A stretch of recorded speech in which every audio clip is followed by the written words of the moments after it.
Blood circulation എങ്ങനെയാണ് disturb ആയത്? Blood circulation disturb ആകാൻ ഇതാണ് കാരണം. ഇപ്പോൾ നിങ്ങളുടെ മുന്നിൽ ഓരോ മൂലയ്ക്കും ഇരുമ്പുകളുണ്ട്. പിന്നെ എൻവിറോൺമെന്റിലെ എല്ലാ സ്ഥലത്തും ഇലക്ട്രോ മാഗ്നറ്റിക് ഫ്രീക്വൻസി ഉണ്ട്. അതായത് നമ്മുടെ എർത്ത് തന്നെ ഇലക്ട്രോ മാഗ്നറ്റിക് ഫ്രീക്വൻസി റിലീസ് ചെയ്തുകൊണ്ടിരിക്കും. North pole and south pole, that's called geo frequency. ഈ ഹാളിനകത്ത് എങ്ങനെ ഓക്സിജൻ ഉണ്ടോ അതുപോലെ തന്നെ ഭൂമിയിലെ നാച്ചുറൽ മാഗ്നറ്റിക് ഫ്രീക്വൻസിയും ഉണ്ട്.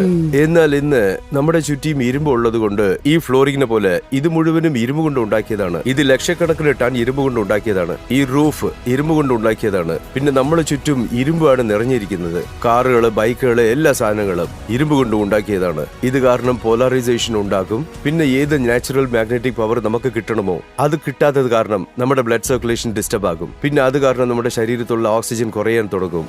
അത് കാരണം നമ്മുടെ ശരീരത്തിലുള്ള ബ്ലഡ് സെൽസ് ബലഹീനതയാകും. പിന്നെ അത് കാരണം നമ്മുടെ ഓർഗൻ പാർട്സ് എല്ലാം ബലഹീനതയാകും. പിന്നെ ഇത് കാരണം നമ്മുടെ ശരീരത്തിൽ പലതരത്തിലുള്ള അസുഖങ്ങൾ ഉണ്ടാകാൻ തുടങ്ങും. ഓരോരോ ഡിസീസും ഡിസ്ഫങ്ഷനും ഡിസോർഡറും നമ്മുടെ ബോഡിയിൽ ഉണ്ടാകും. സോ നമ്മൾ എപ്പോഴും ഓർത്തിരിക്കേണ്ട കാര്യം ഇതാണ്: നമ്മുടെ ബോഡിയിൽ ബ്ലഡ് സർക്കുലേഷനും ഓക്സിജൻ ലെവലും പെർഫെക്റ്റ് ആയിരിക്കണം. പിന്നെ ലോകത്തിലുള്ള ഒരു അസുഖവും നമ്മൾ അടുക്കത്തില്ല. ഇതാണ് ഇതിന്റെ conclusion. Biomagnet improves your blood circulation and default enhances your oxygen level. പിന്നെ ഇത് ഫുൾ സയൻസ്. പിന്നെ ഇത് advance technology science. This is not an ordinary magnet. മാഗ്നറ്റ്സിലെ രണ്ട് വ്യത്യാസങ്ങളുണ്ട്: electrically charge magnets and natural magnets. ഇതിൽ ഒരു സൈഡ് എഫക്റ്റും ഇല്ല.